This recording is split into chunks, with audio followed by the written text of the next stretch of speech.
Good evening, everyone. If you'd please have a seat, we are starting the meeting. Therefore, I call this committee of the whole meeting to order. All councilors will be present this evening, but some of them won't be here for a couple of minutes. Would you please stand for a moment of silence, followed by the Pledge of Allegiance?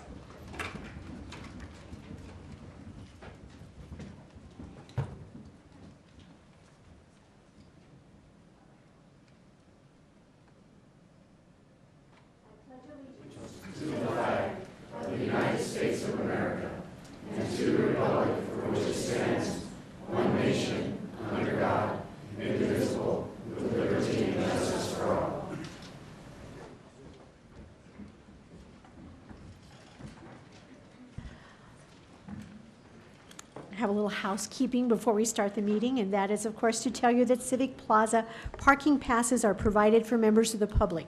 You can obtain a parking pass from council staff at the sign-up table. Tonight is the second of 3 public hearings the council is required to hold on the city's operating budget. Tonight's meeting will focus on the physical goal budgets, which include animal welfare, aviation, DMD, planning, and transit, among others. At tonight's meeting, the council will receive public comment.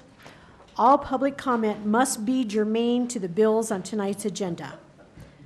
The council will hold a third committee of the whole meeting on May 17th to consider amendments or floor substitutes to the bills on tonight's agenda. No public comment will be taken at the May 17th meeting. At the end of the May 17th meeting, the budget as amended or substituted will be sent to the Monday, May 21st City Council meeting for adoption. Public comment will be taken at the May 21st Council meeting. We will now go to public comment. Each speaker will have 2 minutes. The light on the podium will be green for the first minute and a half, and then the bell will ring at the light, and the light will turn yellow, indicating you have 30 seconds remaining to wrap up your comments. At 2 minutes, the light will turn red and ring to indicate your time up. Please conclude your speech at that point. We have 7 speakers signed up so far. The first speaker is Patricia Dickinson Wells, followed by Art Tannenbaum and Thomas Romero. If you will please come forward as I call your name.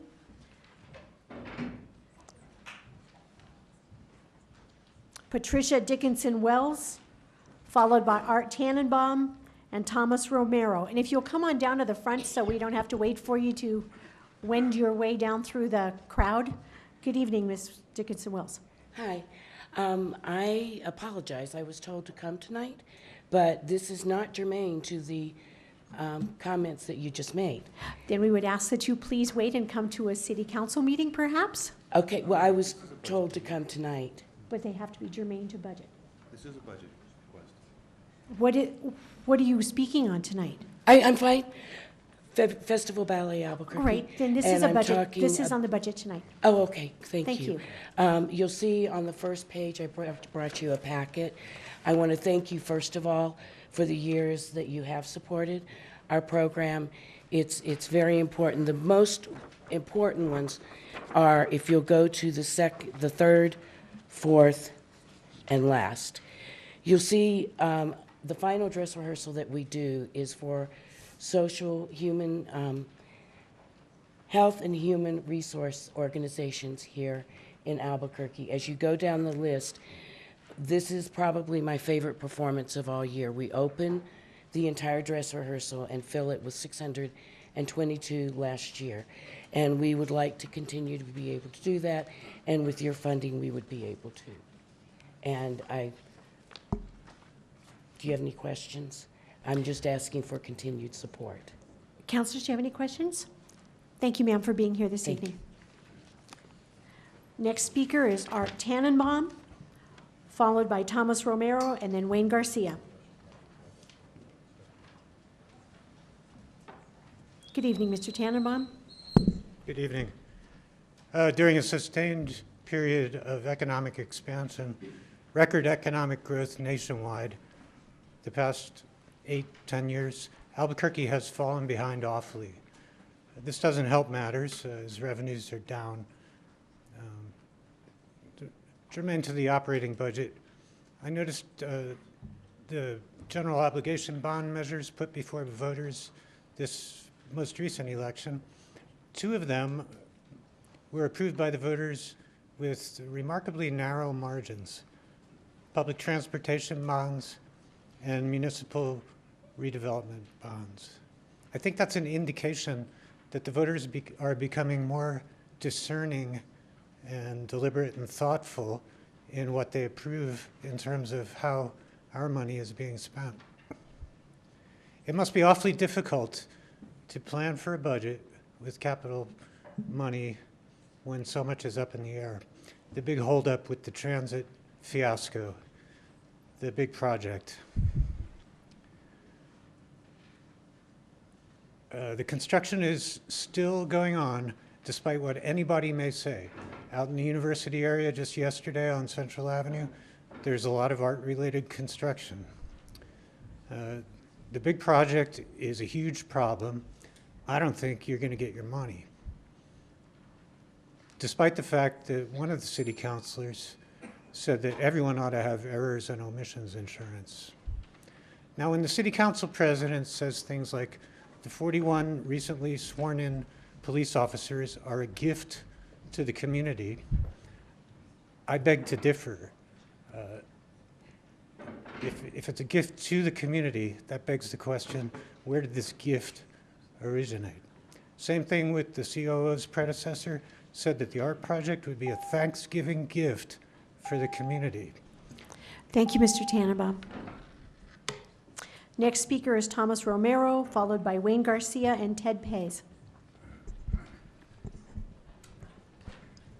Thank you. Thank you very much, City Council, Council President Ken Sanchez, and the rest of the city councilors. We just want to thank you from the Albuquerque Officers Association, Local 1888, for the allocation of the budget for the public safety tax that it trickled down to transit security, animal welfare officers, DMD security officers, and the parking enforcement officers. And we just want to give our great gratitude from all our members in Local 1888 for the work you've done, and the mayor's office for the proposal that he put down with the CAO and the administration. So we just wanted to say thank you to all you. This will never happen without you guys. You guys understood the problems in the past about the pay. We're hoping that this pay allocation, once we go into negotiations, will be able to bring them up to a better living wage, and hopefully those will be good for recruitment, retention, and I think we're all going to be better for it. And I think the taxpayers are going to benefit from their services. Thank you. Thank you. Wayne Garcia, followed by Ted Pace and Jose Lujan. Thank you, Ken Sanchez, Mayor Keller, all city council. I'm Officer Wayne Garcia with Albuquerque Animal Welfare Department. I've been there 14 years. This allocation for the budget is going to help a lot to keep retain veteran officers, but to also help everybody and their families. So this is a big deal. I really thank you guys for this. This is like a history in the making. Also want to address the staffing issues at our department. We're down to about 6 officers, probably over 1,500 calls backlogged. So try to remember that we do need the staffing because, number one, the public needs to be served. Second of all, the animals, the calls that we're not getting to. So the staffing, it goes back to that. Not only that, it's going to help the officer himself if he needs backup on a call. We are exhausted. We're tired. And so that would be greatly appreciated if we can get some staffing there at the Animal Welfare Department. Because in the end, the public is going to remember this, that we got the staffing, and the animals are going to benefit from it the most. Thank you so much for what you guys did, the hard work that you've done. And I also want to thank the Local 1888 for the heartless, tireless effort that they've helped and negotiated with you guys. Thank you so much. Thank you. And Councilor Gibson has a question, sir. Yes. Hello, this really isn't a question, but I just want to acknowledge and thank our animal control officers who do, and I believe you said we're down to 6 now? Yeah, And I 6 think field that's in officers, yes. Our iPads here as well. a very hard job, emotionally and physically, and with so much overtime lately because we just don't have enough people doing that job to serve a city of this size. But even before that, even when there were more, you all still worked really hard and tirelessly, and God bless you for doing it, because that's a job I would not be very good at. I would, you know, just the emotion is emotionally charged as it is. Yes. I think that's really difficult. So anyway, thank you for doing it. Thank you, Councilor Gibson. Certainly. Thank you, Thank guys. you. Councilor Benton has a question? Sir? Sir? Sir? Councilor Benton has a question. Just wanted to say, so there are some vacant positions. We're hopeful that with a better pay, we're going to have a better chance of recruiting for those positions. Yes. And, you know, I think given where we stand today, just looking at the landscape and knowing that you need more capacity, that's got to be the first priority.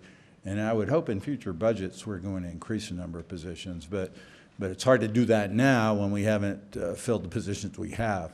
Yes.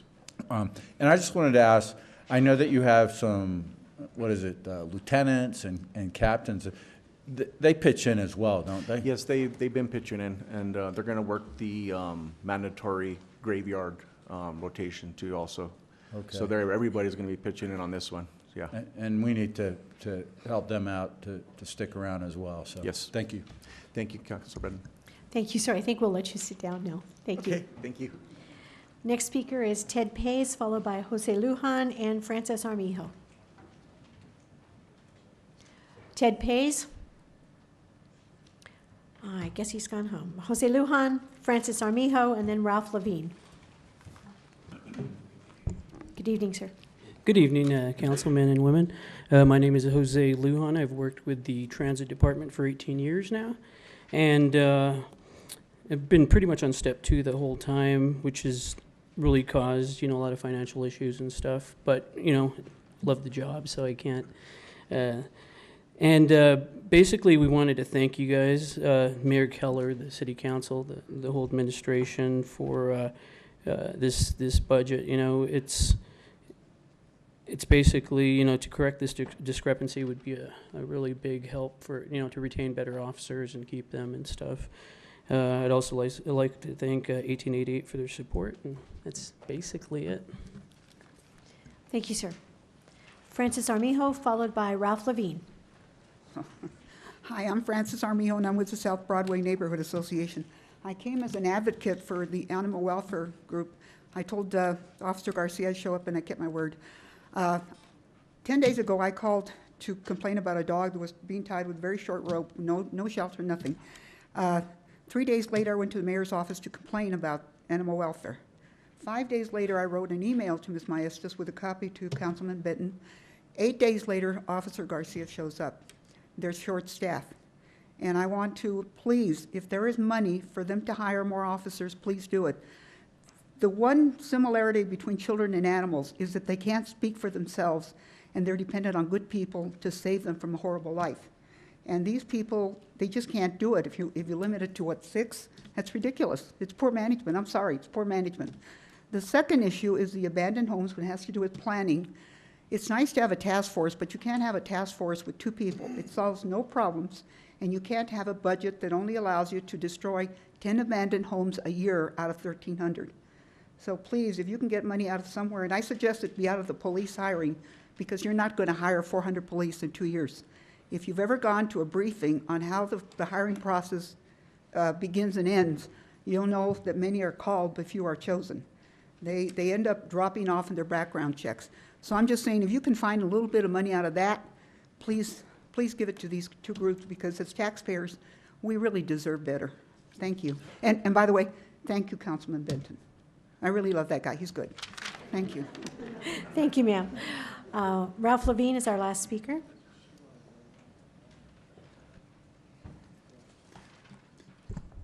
Good evening, Madam Chair and councilors. I'm Ralph Levine with People for Animal Welfare of New Mexico. We strongly support increased funding for the field offices of the Animal Welfare Department. We have a crisis caused by a severe officer shortage due to extremely low pay for a high-stress job.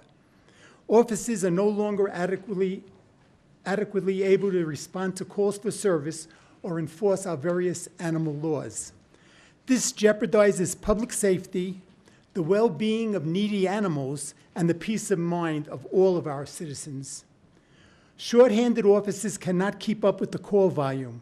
We have about 1,600 calls for service that have never been responded to. Often, there is only one officer per shift for our entire city. Officers have many complex duties and often face verbal abuse and danger. Over the years, we've had fewer officer positions, but far more calls for service. Increased calls are due to the establishment of the 311 call center, passage of the HART ordinance and Angel's Law, where the public has become more aware of what is cruelty, and public access to the department's website for complaints. More calls for service and fewer officers is a recipe for disaster. We ask that our city council do everything possible to incentivize recruitment and retention of all our animal service officers, both union and non-union, and possibly add officer positions as appropriate. Thank you, members of the council, for all your invaluable support and of Animal Welfare Department over these past many years. Thank you, Mr. Levine. Councilor Harris has a question. Hi, Mr. Levine. And first of all, I want to apologize to you. You know, you've been trying to call me the last week or so, and I just haven't gotten to you, and I apologize for that. So, do I understand you that the budget as is you think is good? Is there does it fill all the holes you think need to be filled? Is there any issues? I think there's probably a need for additional funding. There is funding in the budget. I think it was 3/8 of the 3/8 gross receipts tax. They took money from that to raise the salary of the union members. But there's also the lieutenants, the captain are not union. And you need to do something so that the salaries are relatively comparable. So the captain still has a certain differential over a lieutenant over a corporal, and the corporal over the rank and file. And is that the main issues that you have with the budget? Yeah, we believe there's a need for more animal service officers. The problem is that we have a bunch of vacancies that are already funded. It's a little like the police department. You have money for officers, but you're not able to, hire them. There's money to fund all the vacant positions in animal welfare. Once we do that, we think there's a need for more animal welfare officers. Back in 2006, or 2002 maybe, there were 25 animal service officers, and as you just heard, they're down to 6 actual officers. I met with the acting director, and one of the things they're discussing is removing the requirement of having years of animal experience, because a lot of people just don't have that, but they could be well equipped for that job. Do you think that might be something that is worth looking at? Yeah, I think that could be a good approach.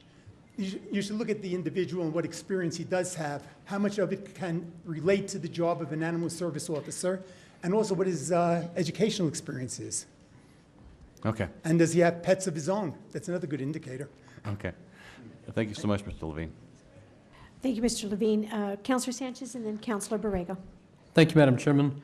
I just want to say I've been around here for a long time, Mr. Levine, and you've been around here probably longer than I have. And I just wanted to thank you and your wife for your advocacy for the Animal Welfare Department over the years. You've done a fantastic job, and you've held us accountable to the higher standards to assure the public and the animals in our community that they get the best possible money in the budget that is necessary to deal with all the different problems that they deal with on a daily basis.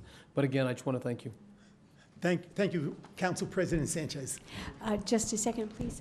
Councilor Borrego. Mr. Levine, thank you for your conversation and your wife Celine's conversation. I have 2 pets, a cat and a dog, one which was my cat. I got her from the East Side Animal Shelter, and those are my children. So I very much appreciate your advocacy, and I will definitely look at that, because I think we you know, the way that we treat our animals is the way that we treat human beings. So I thank you very much for your advocacy. Thank you, Councilor Borrego. Thank you, Mr. Levine. Mr. Levine is our last speaker, and now we'll hear from Mr. Gerald Romero, who's the city's budget officer. He'll give us a presentation, and councilors will have an opportunity to ask questions of each department director as they are presented by Mr. Romero. Good evening. Good evening, Madam Chair and members of the committee. Give me one sec.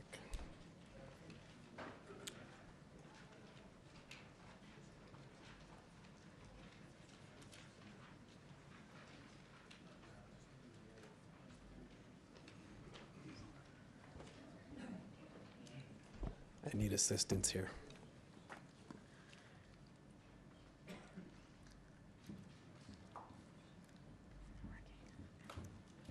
This happened last time.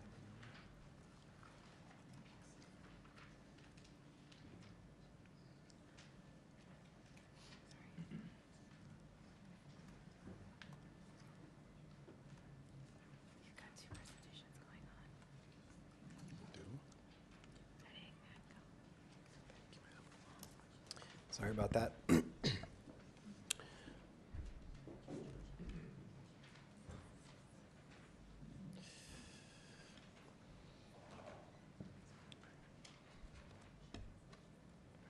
still having trouble.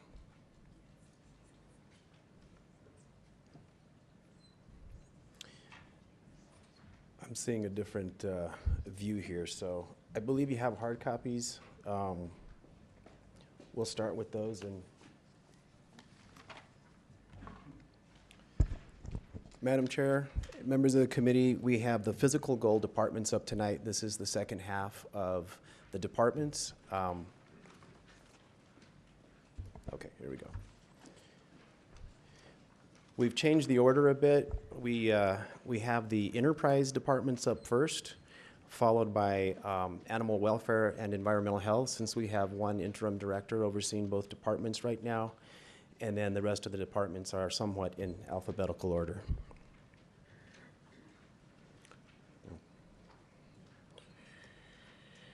I want to take a minute to remind the council of some of the underlying accounting principles that guide how we segregate monies that are entrusted to us by the community. We follow best practices dictated by the Governmental Accounting Standards Board. You may have heard of GASB. Their guidelines tell us that a governmental accounting system should be organized and operated on a fund basis. Each fund has a separate set of self-balancing accounts for the purpose of carrying out specific activities. As you know, most of our operations fall under the general fund. That would be where police is housed, fire, parks, streets, community centers, etc. Enterprise funds are used when resources are provided primarily through the use of service charges or fees to those that are receiving the benefit. So we've got aviation as an enterprise fund, solid waste, transit, golf, and parking. The revenue generated within the enterprise covers operations, and just as a reminder, we're well aware that it is restricted for use on enterprise activities. The three largest enterprise funds are also separate departments. They include aviation, transit, and solid waste. We also have smaller enterprise funds embedded within departments. As you know, golf is a separate enterprise fund that collects fees. That's within the Parks Department. Parking is an enterprise fund that's within municipal development, as another example. This slide shows a comparison of the proposed budget to the current budget for the large enterprise operations. As you can see, there's some large significant changes in a couple of these, and it's largely due to one-time transfers within those operating funds to capital as they made purchases of capital in those years. It's more that than anything else going on in these funds. We have here the general fund departments that are up tonight in this table, and it compares fiscal year 18, which is the current year we're in, with the appropriations proposed in the mayor's budget for fiscal year 19. Significant changes include city support, which, as you know, is a pseudo department. It's where we house a lot of centralized government activities like early retirement and the general fund transfer match for grants. It's where we have debt service. We also had significant changes in the Department of Finance and Administrative Services and the Department of Technology and Innovation. And the big change there is we moved the 311 operation, the call center, from DFAS to DTI in fiscal year 19. Well, actually, it's taken place now, and it's moved in the budget for 19. The last two columns on this graph show the respective department's percentage to the overall general fund. So remember, we're looking at a general fund proposed budget of 570 some odd million, and you can see the share these departments make up. They're large departments up tonight. There are large departments up tonight, but in no way do they compare to the two public safety departments that we heard from last Thursday. But you can see the relative change between 18 and 19 is small for each of these departments. Madam Chair, as we did last Thursday, we have a slide for each department summarizing just the significant changes from fiscal year 18 to fiscal year 19's proposed budget. If it's okay with you, I'll read the information and then allow the committee to ask questions of the director or staff that are here tonight, or the budget staff. We're all here to prepare to help you in any way we can. So if it's okay with you, first up is aviation. I think that sounds like a great idea, Mr. Okay. Mayor. I know it's new. Aviation has a proposed operating budget of $60.9 million with 288 full-time equivalent positions. We have a $549,000 change to support an enhanced economic development and technology program. This includes an aviation development manager and 2 IT sort of positions. There's also a placeholder of $2 million to develop transit options for airline passengers. We have a transfer to capital that's increasing by $1 million for a total of $19 million transferred from their operating fund to capital for needed projects. I'm sure the director can talk about. Mid-year in 18, we also created a deputy director that's fully funded in fiscal year 19. So with that, Madam Chair, Nika Allen, the director, is here if there are questions from the committee. Thank you. Are there any questions of Director Allen? I think you get to come down. Yes. Good evening. Good evening. I think Councilor Gibson has the first question, and then Councilor Benton. Thank you, Madam Chair, and thank you, Director. The question I have is about the $2 million for the development of transit options for airline passengers. Can you give me a little more detail of what that means? Certainly, Madam Chair. Councilor Gibson, that money is set aside basically for the Sunport to participate in mass transit projects. It would run to the Sunport, of course, and we would make sure that anything that we did with those funds fit into FAA guidelines as well. Okay, this is for just to fit into additional transit projects that we already have. They haven't been fully defined yet. street projects? Correct, street projects. Okay. And you're aware, I'm sure, that of the BRT, which is already funded for design. Yes. Already designed or ready for that. So what, in addition to that, do you think that might be a good addition for the airport and people moving in and out of it? We're looking at connecting this line to some of the major areas of the city, such as Central, potentially where the the stadiums are, something to get people back and forth from those areas. Right. And you know that the BRT, or the ART, number 2 is what I think of it, that does that, right? It goes up and it picks up from the airport, the C&M campus, and then goes up to Central and then north on University? I'll let Oh, Sarita okay, take sure.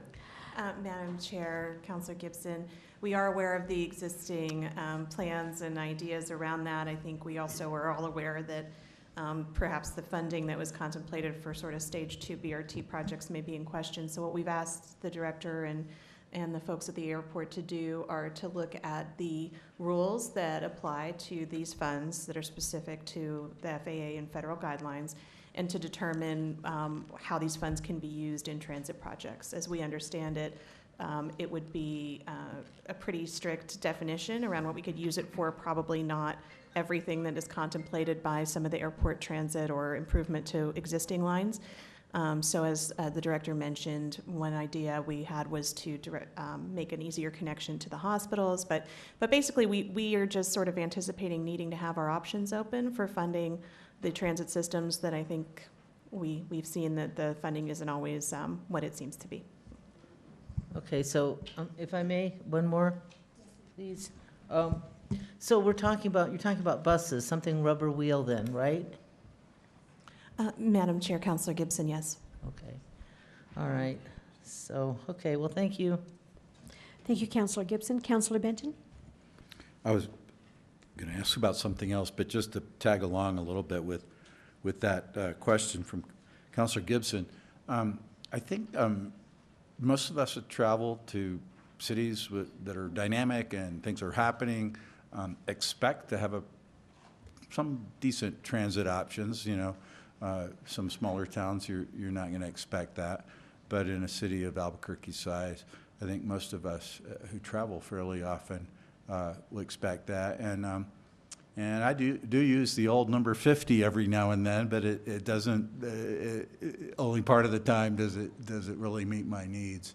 And so I appreciate this initiative on the part of the administration and your interest in delving into what we can do better as far as getting from the airport to other destinations.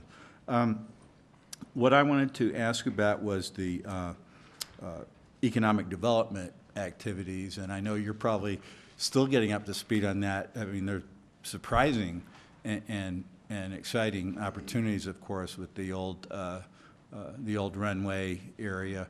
But I think another thing that was mentioned I was reminded recently was that the Sunport Golf Course is actually under the purview of aviation as far as its ownership of the actual land. And we know we're struggling with golf courses. And I'm a golfer, and I love Sunport Golf Course, but we also are struggling with that. And I wonder if there's any discussion at all, are there any options with regard to that, building upon the other planning that you're already doing with the old South Runway? Madam Chair, Councilor Benton, that certainly is something we would consider in the future. We definitely want to make sure that the build out of the Aviation Center of Excellence, which is now ready to build, is completed and that we are successful in that aspect before moving on to additional projects. Thank you. Thank you, Councilor Sanchez. Thank you, Madam Chairman. Director Ellen, my question is in regards to the proposed revenues for FY19, because we are looking at a $60.9 million projected budget. Was that and it's a decrease from last year it was $63.5 million. What is the projected revenues going to be for 2019? Councilor Jones, sorry, Madam Chair, Councilor Sanchez, we are looking at approximately $65 million in revenue. So what was the rationale for the proposed decrease to $60.9 million? Was that because of some of the capital projects? Madam Chair, Councilor Sanchez, yes, that is because of our debt service is mostly paid off at this point. So the decrease there has led to the decrease in our overall spending. And I'm also very excited about the $2 million development for transit operations. If we get the transit operations going, how soon will the public be able to see this happen? Because I know the public's waited patiently for that three-letter word, the ART project.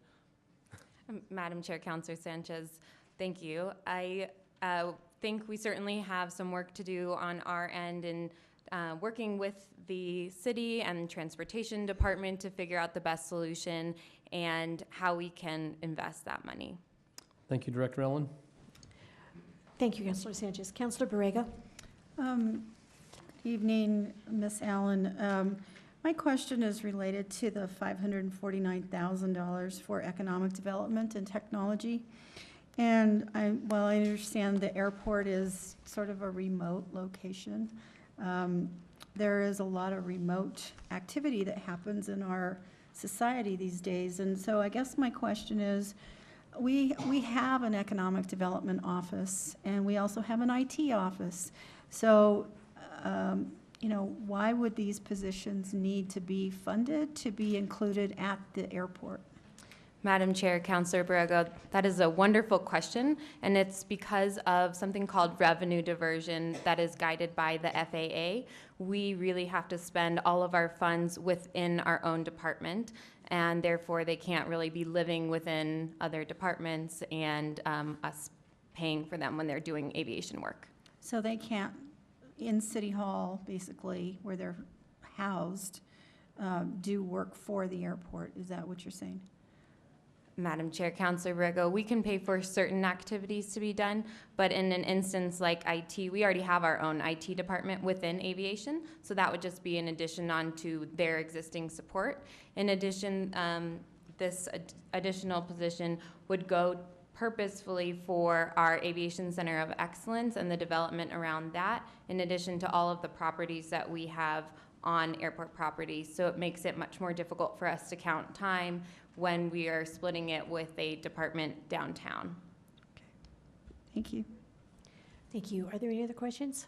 Thank you, Director Allen. Thank you. Wasn't that bad, was it? No.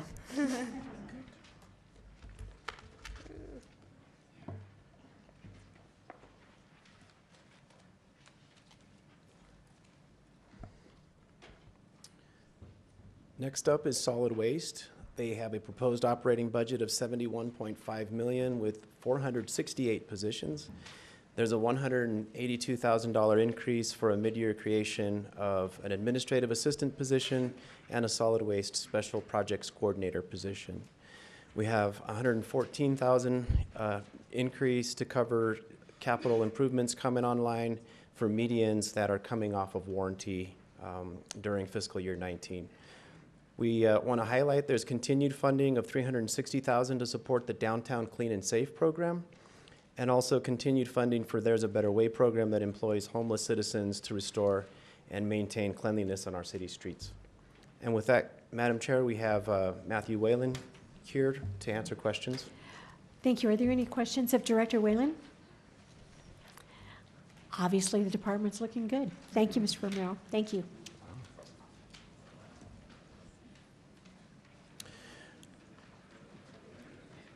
Transit has a proposed operating budget of $51.8 million, 544 positions. Risk assessment funding decreases this year by $551,000. Fuel budget is increased by $211,000. These are technical adjustments. The largest increase is a $2.1 million increase in the personnel category, which includes increased funding for payment on medical premiums. We did have some adjustments for current fiscal year 18 wage adjustments, annualized funding for art positions, and then a pay increase mostly targeted for motor coach operators in an effort to recruit and retain drivers. Of course, that's subject to negotiation with the unions. I want to point out that it appears gas price increases may be having an effect on our ridership.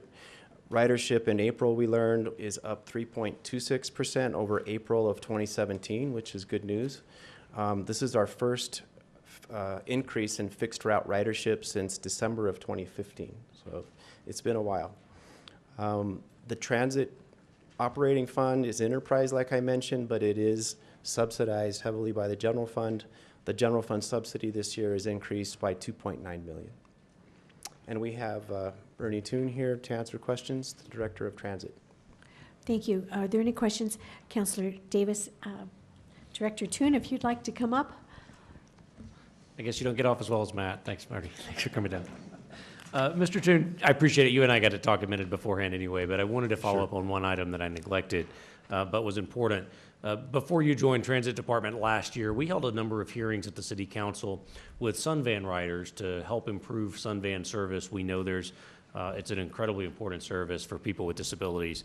But there's also some challenges. There's big pickup times and all this. And one of the things that was underway was the migration to a computerized and online scheduling system that the department had received money or a grant for IT, and they were doing the initial work. It was initially designed to be on schedule for the end of last calendar year, just as the administrations were transitioning. And I don't see it in the budget here. Can you give us an update on that project and where we are? Sure.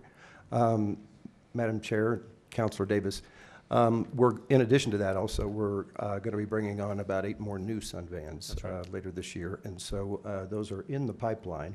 I'm going to call on Stan Lowe to talk a little bit about the system if I could. He's our Director of IT and also part of this project.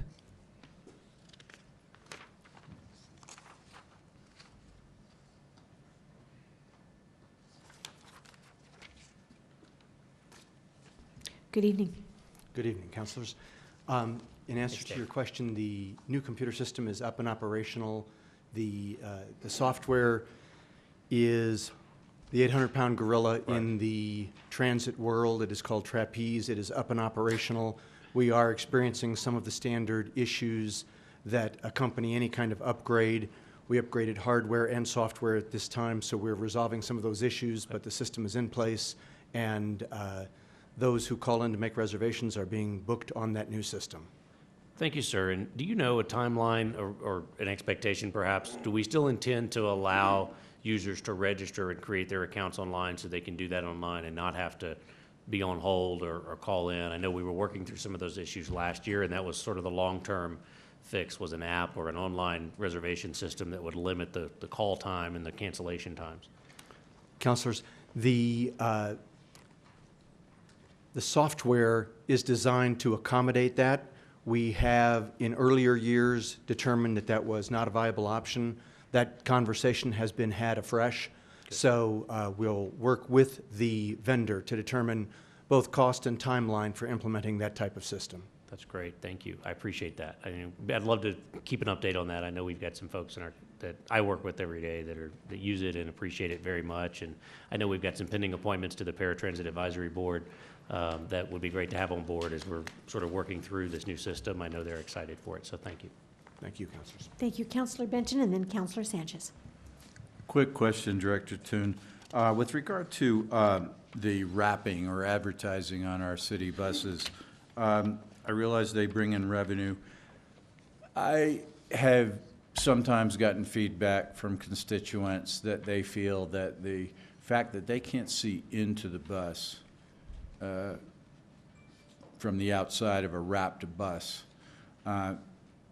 deters them or gives them trepidation as to whether to use the service.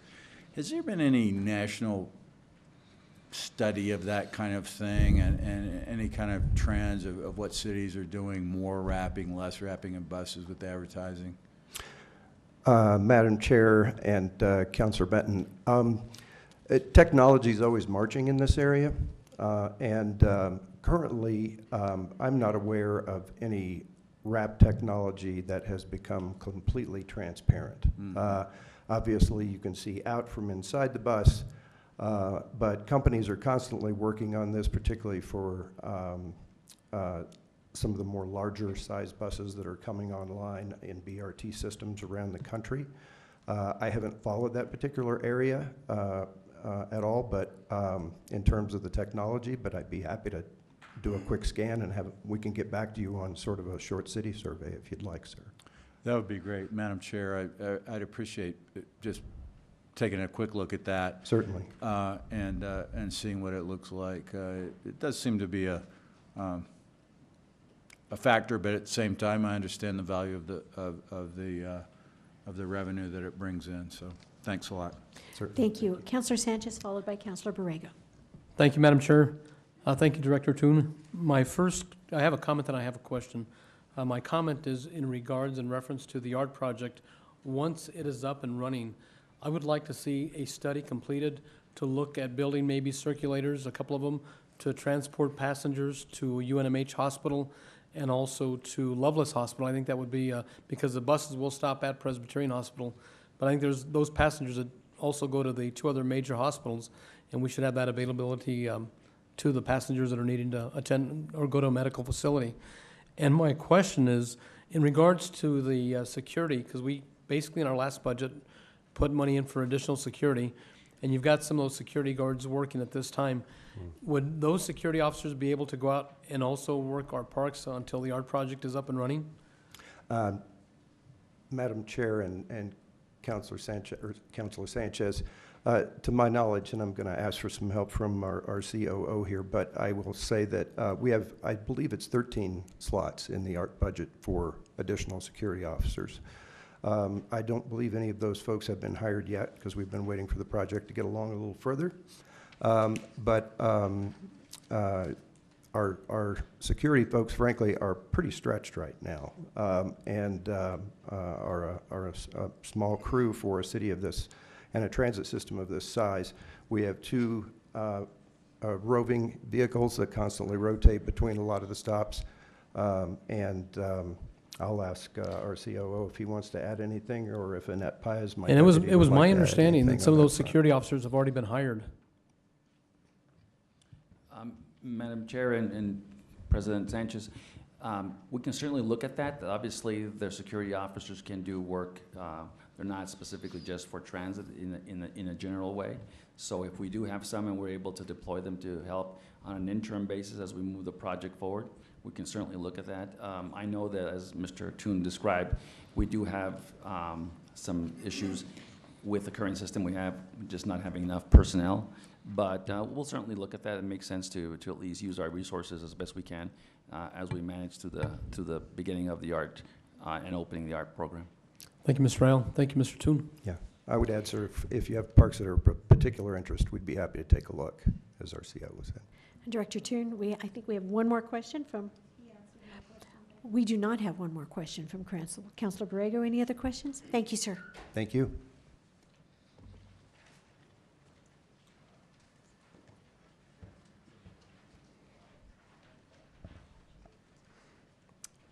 Madam Chair, next up is animal welfare. Animal welfare has a proposed general fund budget of $11.4 million, funding 145 positions. As we've talked about tonight, there is targeted funding in for a cost of living adjustment to address retention and recruitment efforts of animal control officers. Of course, that is subject to negotiations. This budget also includes 4 new senior office assistant positions for conversion to in-house pet licensing. I believe with the interim director's input, we may be swapping that out, but it would be a neutral issue at this point, depending on what the priorities are, but Director Narvaez can talk about that. There's also CIP funding coming online in the amount of $17,000, and it's included for the utility costs of the newly renovated Kennel D. And with that, Danny Narvaez is here. Thank you. Councilors, are there any questions of Interim Director Narvaez? Well, I'm sorry to tell you, I have a list of questions All right. for you. Okay, maybe that's good. I think you've already answered, it's already been answered, how many field service officers are currently on staff, but would you like to restate that? Yeah, we have approximately about 6 officers, but we've got a total of, I believe it's 19 when you look at corporals and lieutenants and the captain, and as you heard from one of the other animal welfare employees, that everyone's pitching in right now. Do you have any idea how many field service officers report for duty on a typical day shift? You know, in any one of the shifts, I'm sorry, Madam Chair, in any one of the shifts, it's typically 1 or 2 officers.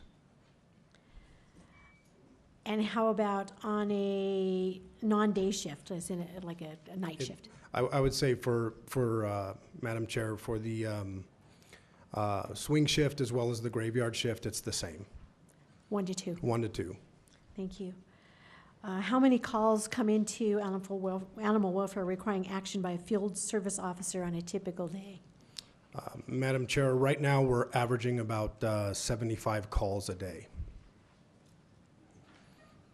And thank you. And how many field officers do you think we really need to make this work? Well, Madam Chair, if I may, I'd like to just talk a little bit about what we're doing. I think it was mentioned before that we modified the qualifications to remove professional experience, professional animal experience. And so that move in itself opened up our pool from about 12 to about 200. And so we've got interviews scheduled all day tomorrow, and we're going to be interviewing pretty much every Friday until we get everything filled. The other item just to talk about is that we're also evaluating our calls for service. And so there's certain category of calls that are out there that could be considered administrative, you know, and doesn't necessarily need an officer to respond to those calls. So we're looking at that, and we're looking at potentially having, you know, quote unquote civilian positions respond to those calls so that we can focus our officers on those calls that are emergencies, you know, where there's danger to a pet or danger to a human being. And then on top of that, excuse me, you heard someone else mentioned it as well, that we are going to an on-call system for graveyard. And so for the graveyard shift, they're basically going to run a rotation, and it'll be one person that's on call because, you know, 95% of our calls come between 6 a.m. and 11 p.m. And after 11 p.m., it pretty much dies off, and it's kind of few and far between where we need to have an officer out there. So we're going to an on-call process for that. And so I think with all of these items combined, it would be premature for me right now to have a really good idea of how many officers we need. I think right now we need to fill our vacancies, put these initiatives into place, and then see, you know, what our response times look like. But certainly, you know, this is something I want to, it's, you know, the mayor's made it my #1 priority, and it's something that I'm committed to keeping a very close eye on. Thank you, sir. And just one more from me, I think. And that is, I understand you have officers dedicated basically for picking, this is horrible, but we'll ask it, for picking up dead animals? And how many do you have that just do that? I'm sorry. No, I'm sorry. Madam Chair, I believe we have 2 officers that are, they're called drivers that do that as well. And so, you know, that's something else I think we can consider as well. And do they also, are those the same people who check out the houses to make sure they're permitted for multiple animal permits if you see a need for that? Madam Chair, no, they're not. That would fall to the field officers that are in the field. Really? Yes. Okay, thank you. Are there any, yes, Councilor Gibson. Thank you, Madam Chair. I just thought of a question. Last year, about this time, when we were working on the budget, I believe we funded for 2 or maybe 3 adoption specialists. And I can't remember, and I should have looked it up, but I didn't. Do you know if they have been filled, the adoption specialists? And if so, do you have any feedback on how they're working out, if that's been a good thing for the department? Has it added value? Madam Chair, Councilor Gibson, are you referring to the volunteer coordinators? I think that's the one that you potentially are referring to. No, you're talking about the... These were yeah. adoption specialists, I think is what the title is. Okay, so we've got 1 filled and 1 vacant right now. Okay, all right. And the idea was to have one on the east side and one on the west side, correct? So, Madam Chair, Councilor Gibson, to answer the other part of your question, I think they're invaluable, you know, to our process. And the adoption counselors that we have help pair families and individuals with the right pet, you know, to try to increase the success and you know, of pet ownership and not having animals returned back to the shelter. Okay. All right, thank you, sir. Thank you. And Councilor Davis has a question, and then Councilor Borrego. Mr. Navarro, thank you so much, and welcome to the department. Thanks for your help early on some other stuff, too. I just wanted to follow up. In part of the staffing questions, I think we saw, animal welfare reports in the budget and to the city council and the administration the number of calls it receives each year. They were up from about 31,000 last year to 37,000 this year. a marked increase, and particularly with fewer field officers. But one of the metrics we don't have available is the breakout of those between in-house calls, like 311 looking for my lost pet and, winter adoption fairs, and actual field calls, and our response times to those priority field calls. Obviously, there's been a lot of public attention about that lately, and that just demonstrates why it's so important that we have strong officers available to respond.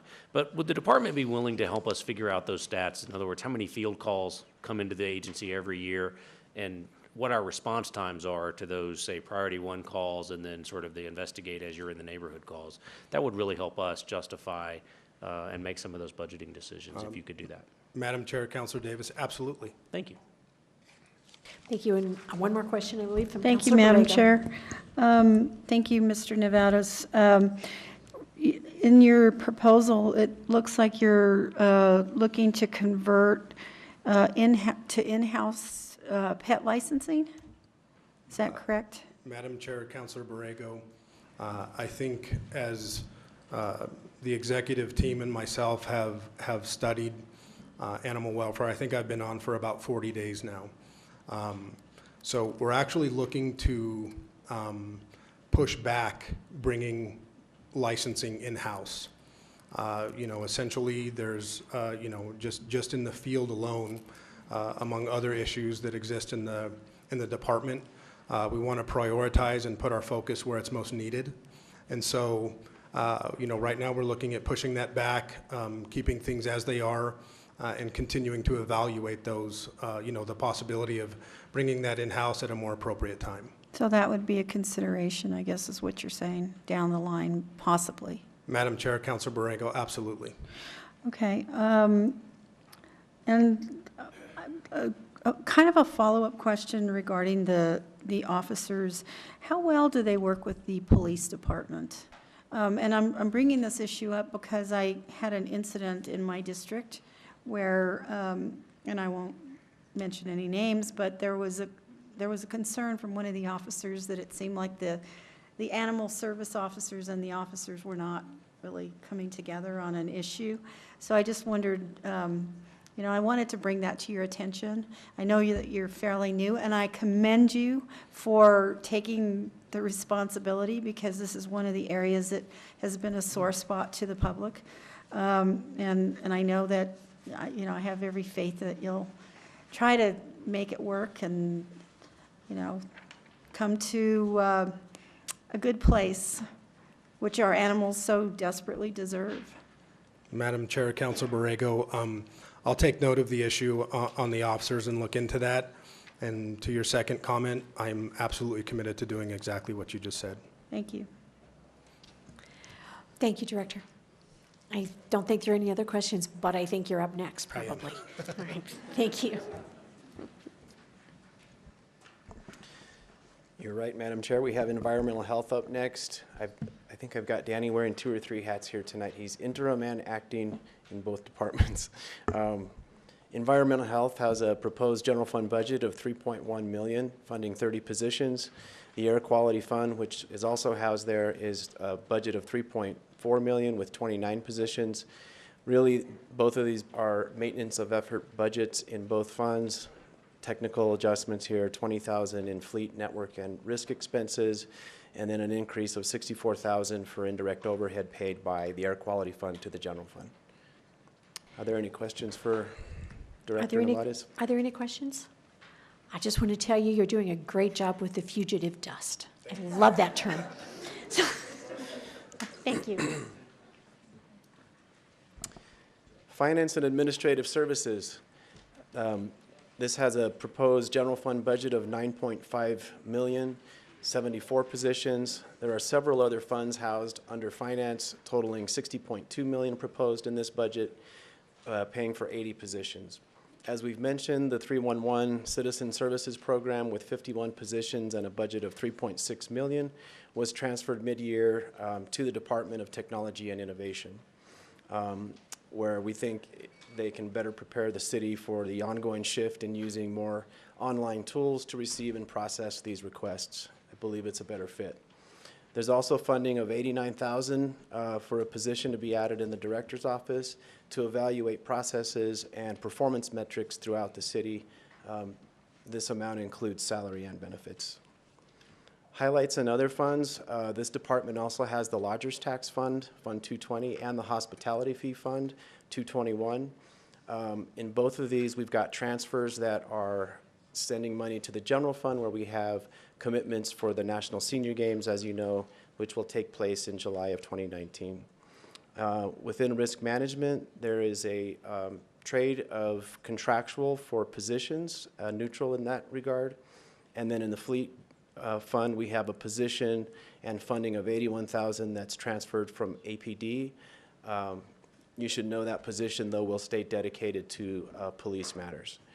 And then within the vehicle and computer replacement fund, we have restored funding of $200,000 for the computer PC refresh project, where, as you know, we send over about $500,000 every year, and the plan is every 5 years or less to replace those computers so departments aren't having to nickel and dime them out of salary savings. And with that, Director Bacta is here if you have questions. Thank you. Are any questions of, Councilor Davis has a question of Director Bacta. Director, thanks so much. And I just wanted to follow up. I know in the risk liability reserves, which is up here somewhere, there we go.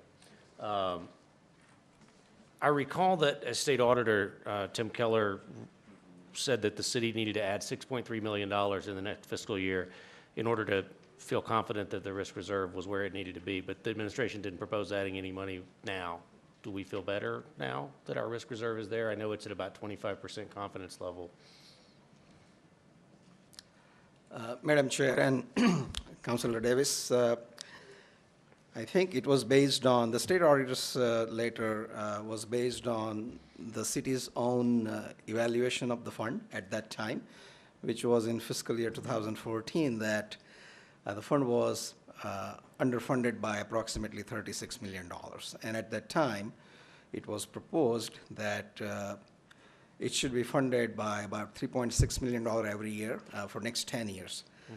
Now I'm changing my hat from the state auditor's perspective. I think the letter was to just kind of remind the city that in FY18, it was not funded at up to $3.6 million.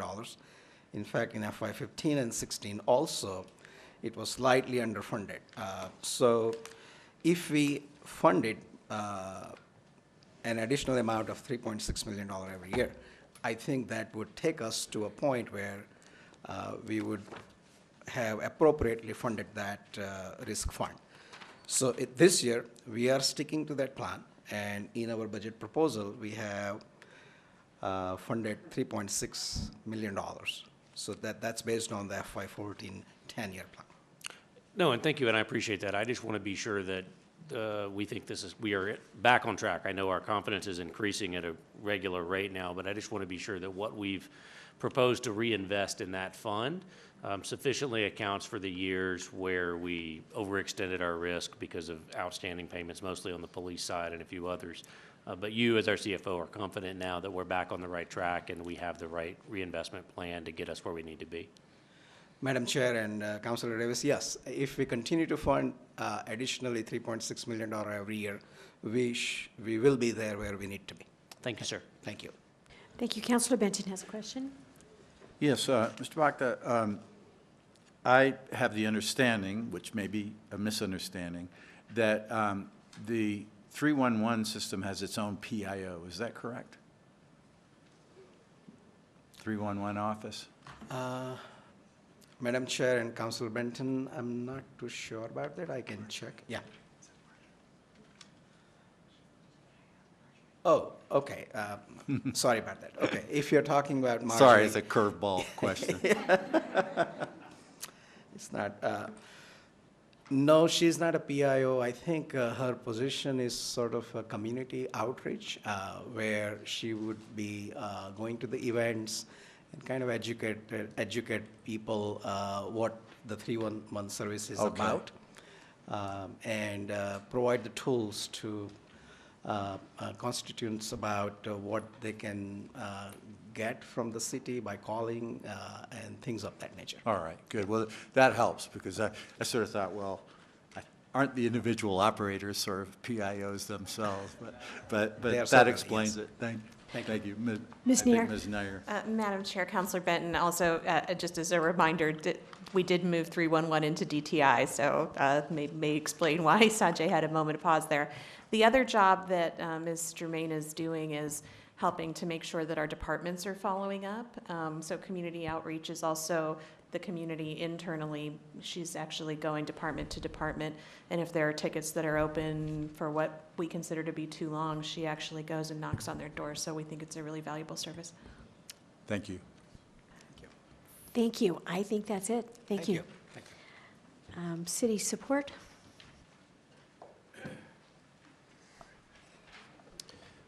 City support has a proposed general fund budget of $28.2 million. As you know, there are no positions in this department. We do have a transfer to the debt service fund increase of $2.3 million, which is really just adjusting it for scheduled debt obligations. The transfer to the operating grants fund, which makes up the match in many cases for a lot of these grants the city receives, increases by $700,000, and this is based on estimates of grants we think we're going to get, departments told us about. The transfer to the capital implementation fund decreases by $285,000 for some one-time money that was amended in the FY18 budget by council. Thank you. Are there any questions on city Are support? there any questions? Thank you, Mr. Romero. Human Resources has a general fund budget of $2.7 million with 23 positions. Funding of $65,000 is included for the mid-year transfer of a position from Family and Community Services. There's new funding of $30,000 for training initiatives through the Public Service University. This department also has a piece of the risk fund. The appropriation is $1.3 million. It funds 3 positions. I believe this is unemployment compensation and employment equity, if I'm not mistaken. In employee insurance, this is where we make the payments for Presbyterian medical insurance and medical and dental on the city's part. It is a $66.2 million appropriation with 12 positions for administration paid out of there. And we have Mary Scott here, I believe, to answer questions, if you have any questions for HR. Thank you. Councilors, are there any questions of Director Scott or Mr. Romero? I think not, Mr. Romero. Okay. Legal Department. It's a proposed general fund budget of $6.2 million with 60 positions. We have a deputy city attorney position that's been added mid-year to create a career ladder that'll help with retaining lawyers. We also hope the less turnover of employees should also result in fewer outside contract attorneys. We also want to highlight that we've renamed the Office of Human Rights and Diversity to the Office of Equity and Inclusion, and we're using existing funding to hire subject matter experts. Are there any questions for Mr. Aguilar?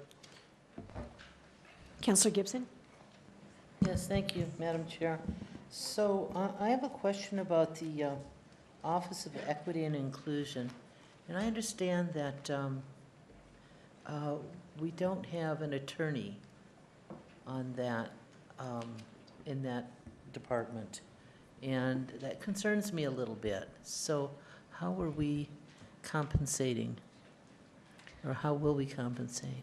Madam Chair, Councilor Gibson, since that restructure predates Mr. Aguilar, I'll go ahead and take that.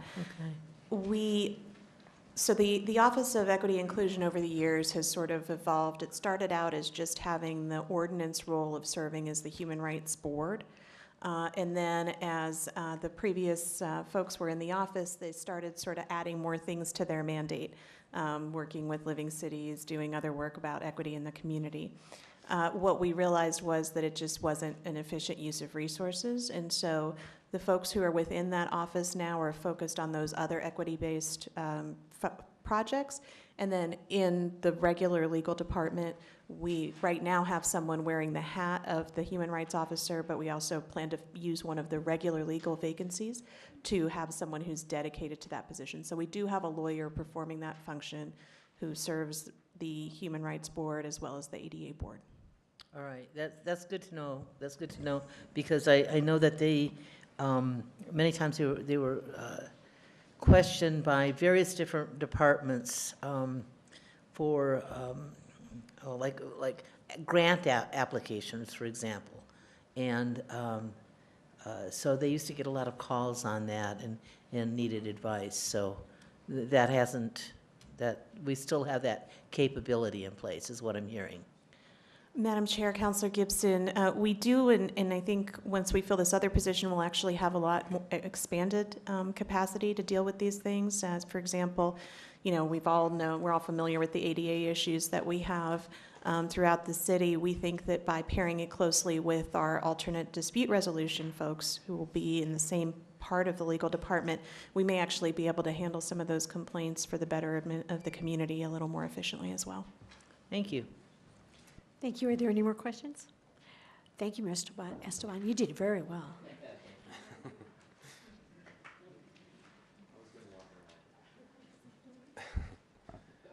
Next up, we have municipal development. They have a proposed general fund budget of $43.7 million, funding 326 positions. There's other funds housed here that total $16.7 million in appropriations, funding 118 positions. Highlights include a $2 million decrease with the transfer of the park construction crew to the Parks and Recreation Department. That's 33 positions that are moved over. There's funding of $546,000 for 6 new full-time positions. One of those is the new asset management coordinator. There's funding of $130,000 for a new deputy director position in CIP. And there's an increase in funding for storm drainage of $479,000 to assist with paying ongoing agency coordination costs. These are through agreements we have with AMAFCA, the Water Authority, and the Middle Rio Grande Conservancy District. Also, the transfer to the gas tax fund is increased. This is a subsidized fund, and the increase is $1 million this year. We have Director Montoya here, if there are any questions. I don't have a question, but I do have a statement. I believe the asset management coordinator is in fact a facilities maintenance coordinator.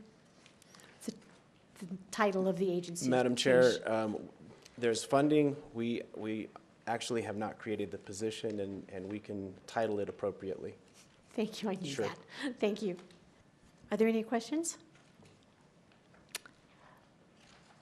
Councilor Davis. Always me. This might go to Mr. Montoya or Mr. Rael. If you can update us, I know in FY 18, the city identified 30 sites for our Krebs solar projects. Some of those early awards were put out, but I also know we're on a federal timeline to show significant progress by this summer. And quite frankly, some of our budget depends on being able to do that because it lowers our energy cost. Can you give us an update on where we are in implementing those early projects and how that's coming along in terms of the city's budget and CIP? Madam Chair, Councilor Davis, update as of today, so we have awarded a total of 8 contracts for 12 projects. Most of those will begin within about 3 weeks. There's a balance of 21. Right. Those will all be, we're out for RFPs right now. Deadline for those would be June the 9th. Completion date for us is scheduled for July of next year, so we will meet our target date. That's great. Thank you so much. Councilor Benton. Director Montoya, just reading the staff write-up, this thing about the shortfall, $400,000 from tax and revenue with regard to wholesale fuel distributors. Have we made any progress since we saw this write-up? And I did see that one of the options would be writing a letter to the wholesalers asking for them to refile. Would that be out of the kindness of their hearts? Madam Chair, Councilor Benton, Mr. Romero will answer that question for you. Thank you. Madam Chair and Councilor, we actually have drafted a letter to Tax and Rev. We're going to start there first. We want a definitive answer because we've heard verbally on phone. Our city economist has had several phone conversations with Tax and Rev. And just to remind the other councilors, we suspect the last 3 months of fiscal year 17 that over that quarter period we lost about $400,000. We normally get about a $4.8 million distribution from this tax. from the state, and we fell short by about that. In those conversations, we learned that it appears that a company doing taxes for several of the wholesalers reported the location incorrectly. Our suspicion is that the money was paid, but it is being held somehow at the state level and has not been distributed to the local entities that should be getting that money. So in response to your question, our first attempt will be a letter which we've drafted, and we'll get it out here in the next week. Once we get a definitive response from them, we'll take the next step as we've laid out some of those options in the response to your question. Thank you. You're welcome. Thank you, Mr. Romero. Thank you, Director. Next up, we have planning with a proposed general fund budget of $16.7 million, 176 full-time equivalent positions funded out of there. There's $65,000 added for storm water quality inspections, which include 1 full-time construction inspector 3 position. There's $102,000 added for board ups of blighted properties, bringing the available funding to $422,000. And the transfer of prior year property tax revenue from the general fund to the Metropolitan Redevelopment Agency Fund is restored this year. That's one of the things we took out in 18 to help balance a very tight budget. So the $200,000 is restored, and this is the year 3 of a multi-year repayment plan that should conclude next budget cycle. And with that, Director Campbell is here if you have questions. Thank you. Councilors, are there any questions? Thank you. Thank you, Director Campbell, for being here tonight. He is the friend of the general fund, as he likes to remind me. Technology and innovation. DTI has a proposed general fund budget of $15.2 million with 122 positions out of the general fund. They also have the communications fund at nearly $9 million that has administrative positions, 18 of them. Just a reminder, the Citizen Services Program 311 has been moved here. That's highlighted here on this slide. And the communications fund appropriation is increased by $904,000 to cover an increase in a new 5-year agreement we have with CenturyLink. And we have Director Peter Ames here. Councilors, are there any questions? Councilor Gibson. Thank you, Madam Chair. Director, I'll just go ahead and, I know you can listen and talk or walk at the same time.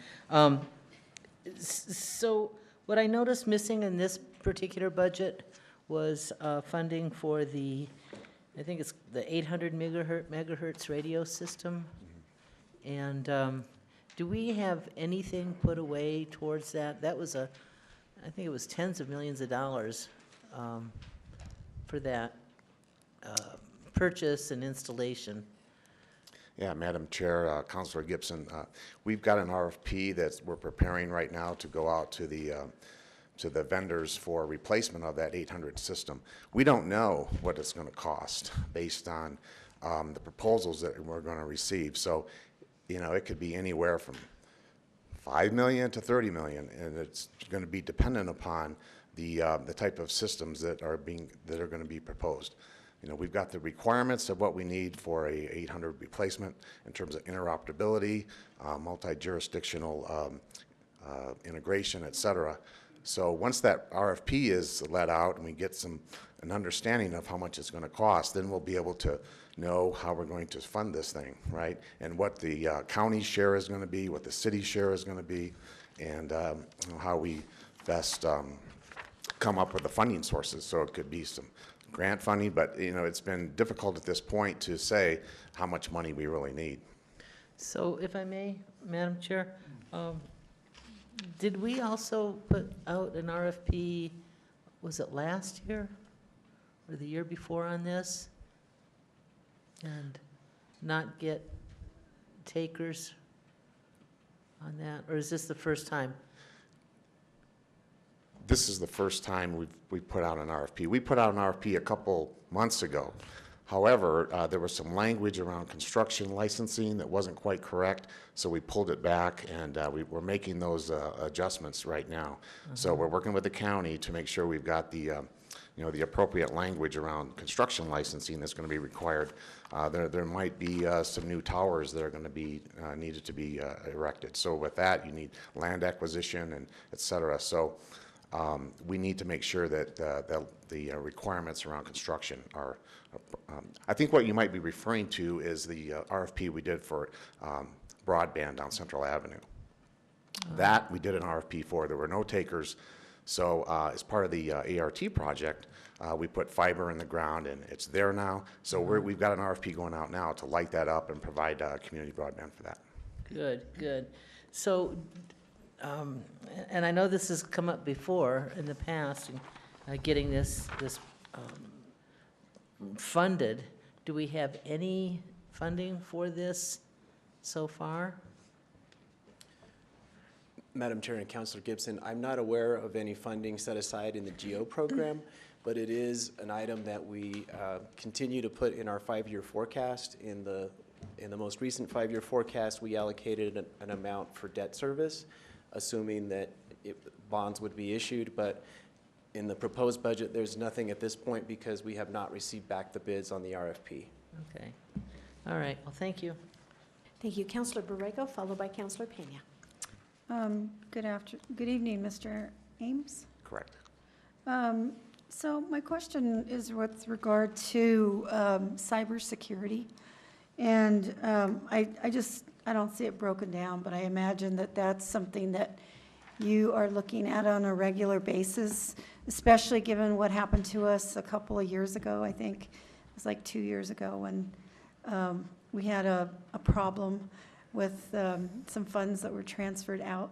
So I just wonder, the risk and reassurance that we're going to be protected and not threatened.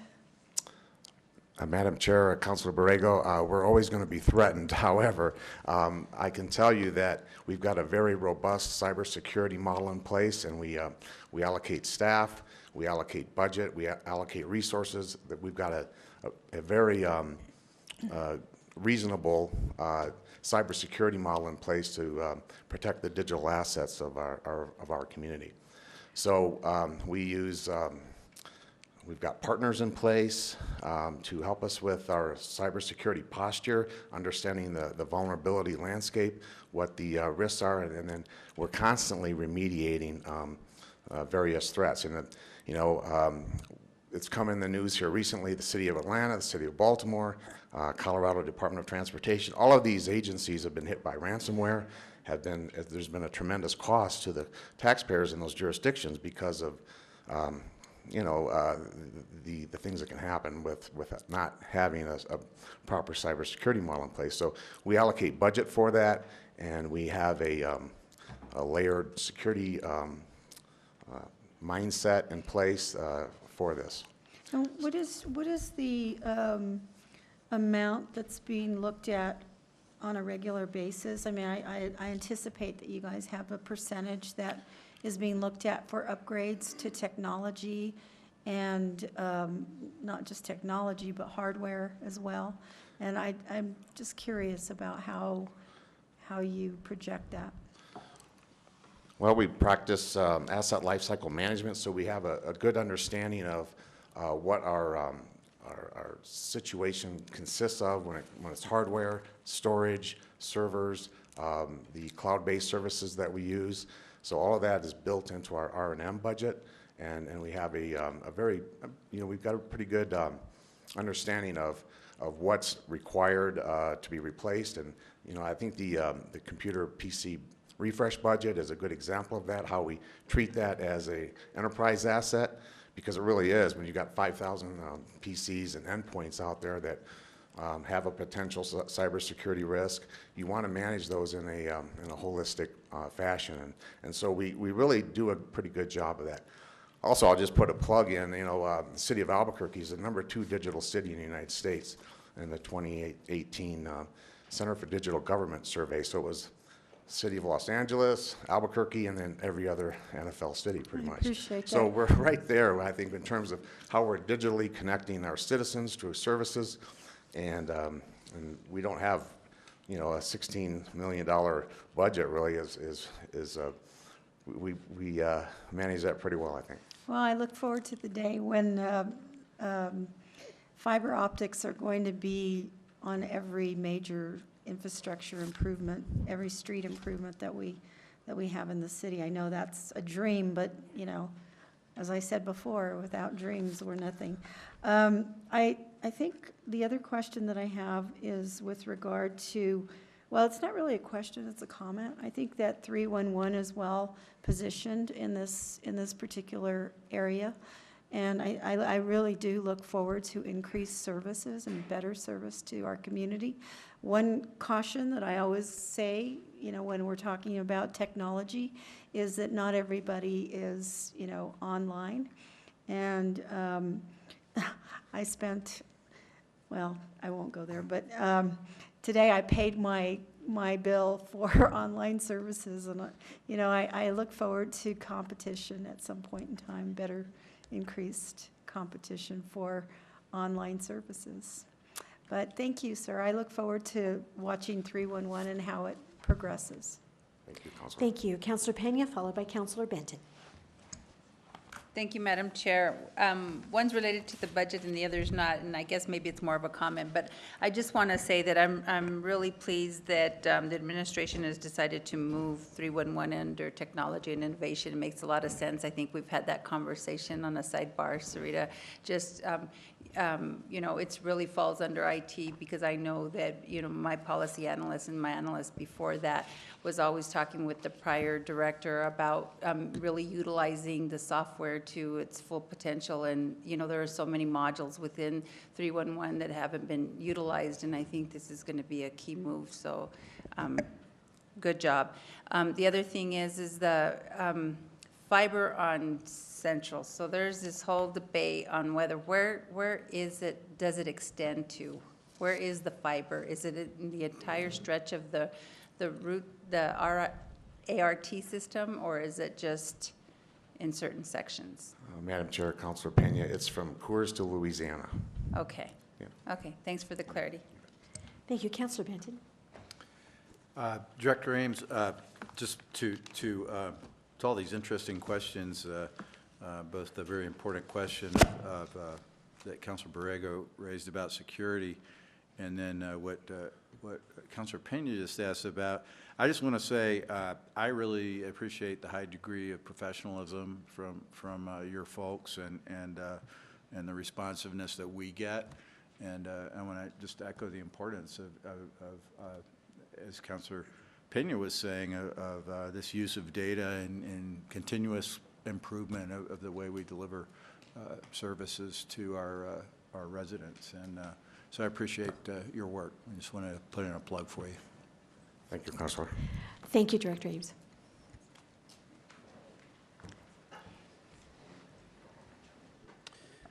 Madam Chair, we have two more departments to go. Next up is Office of Inspector General. They have a proposed general fund budget of $375,000 with 3 positions, and there's an increase of $13,000 to cover increased medical costs and cost of living adjustments. It's pretty much a maintenance of effort budget.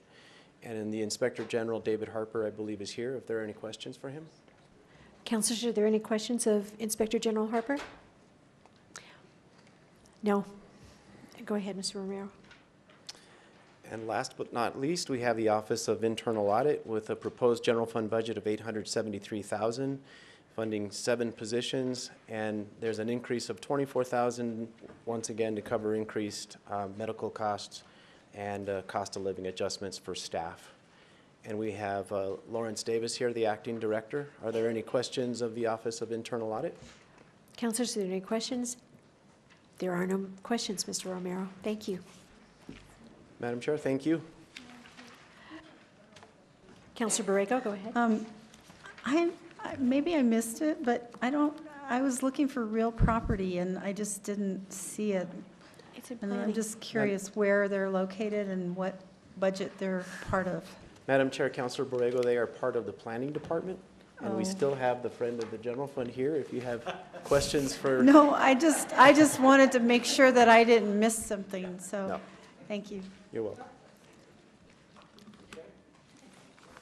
I guess that concludes the speakers this evening. Councilors, do you have any questions? If not, I move deferral of R24 to the May 17th, the 17th COW meeting. There's a motion and a second. All those in favor say yes. Yes. Motion carries.